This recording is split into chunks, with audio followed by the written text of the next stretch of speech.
कि हमारे गुरुदेव कहते हैं आप मर्यादा पुरुषोत्तम हैं, परंतु ये कहाँ की मर्यादा है कि उस पत्नी का जिसकी पवित्रता पर आपको स्वयं विश्वास है, केवल कुछ लोगों की निंदा के कारण त्याग कर दिया जाए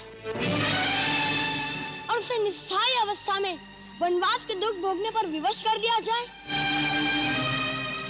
ये कौन सा धर्म है? राजधर्म।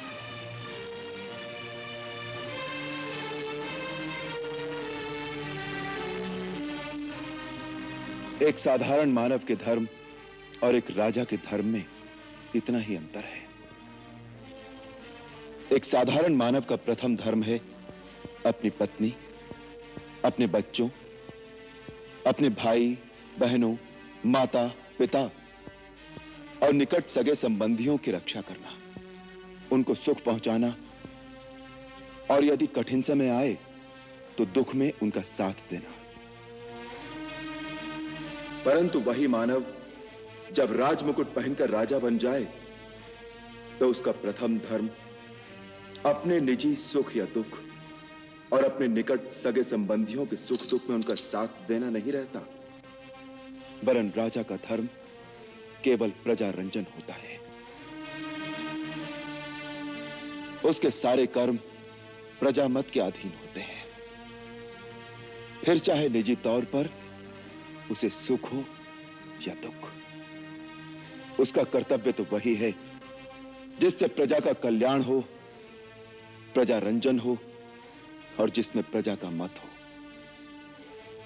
यही उसका पहला धर्म भी है और यही उसका आखिरी धर्म भी है।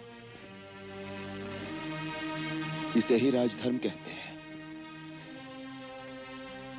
तो इसका अर्थ यह है कि यह अन्याय आपने नहीं, अयोध्या की प्रजा ने किया है।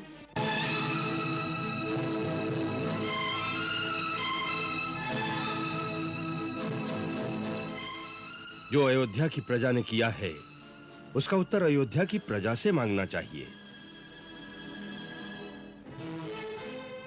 लवकुश, इस समय तुम दोनों ने इनका घोड़ा पकड़कर और इनके सामने अस्त्र उठाकर जो अवज्ञा की है उसके लिए तुम्हें इनसे क्षमा मांगनी चाहिए। महाराज राम के विरुद्ध तुम्हारा अस्त्र उठाना ऐसे ही धर्म विरुद्ध है जैसे तुमने अपने पिता के ही सामने अस्त्र उठाए हो, क्योंकि राजा प्रजा के लिए पिता समान ही होता है। शास्त्र कहता है कि पिता ही सर्वभूतानां राजा भवति धर्मता।